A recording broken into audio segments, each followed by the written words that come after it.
Hello friends, இன்னைக்கு நம்ம வீடியோவில் ஃப்ளிப்கார்ட்டில் வாங்கின ப்ராடக்ட்ஸ் தான் பார்க்க போகிறோம். அதில் ஃபஸ்ட்டு மைக்ளம் வைப் அவுட் பாடி ஸ்ப்ரே. இது வந்து 50 ml. இதோட எம்ஆர்பி 149. நான் அதை ஃப்ளிப்கார்ட்டில் 70 ருபீஸ்க்கு வாங்கியிருந்தேன். இதை ஃபஸ்ட்டு நம்ம ஸ்ப்ரே பண்ணும்போது இதோட ஸ்மெல் கொஞ்சம் ஸ்ட்ராங்காக இருக்கும். பட் கொஞ்ச நேரத்தில் சரியாயிடும். ஆனால் இதோட ஸ்மெல் அந்தளவுக்கு ஒன்றும் ப்ளசண்ட்டாக இருக்காது. இதோட ஸ்டே வந்து ஒரு நியர்லி 2 hours இருக்கும். ஸோ இது ஓரளவுக்கு ஓகே தான். செகண்டு ப்ராலிக்சர். இது வந்து வெரி வெரி மாய்ஸ்சரைசர். இது 20 ml. இதோட எம்ஆர்பி 129. நான் இதை ஃப்ளிப்கார்ட்டில் 97 ருபீஸ்க்கு வாங்கியிருந்தேன். இதோட ஸ்மெல் ரொம்ப ரொம்ப நல்லாயிருக்கும். இதோட டெக்ஸ்டர் பாருங்கள்.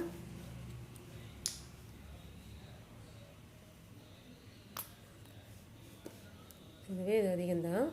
ரொம்ப சாஃப்டாக இருக்கும். ஈஸியாக அப்சர்வ் பண்ணும். அண்ட் நம்ம ஸ்கின்னை ரொம்ப சாஃப்டாக வச்சுருக்கோம். இதோட ஸ்மெல்லும் நல்லாயிருக்கும். இது ரொம்ப ரொம்ப நல்ல ப்ராடக்ட் இது. ஸோ இது பிடிச்சிருந்தா ட்ரை பண்ணி பாருங்கள். தேங்க்யூ.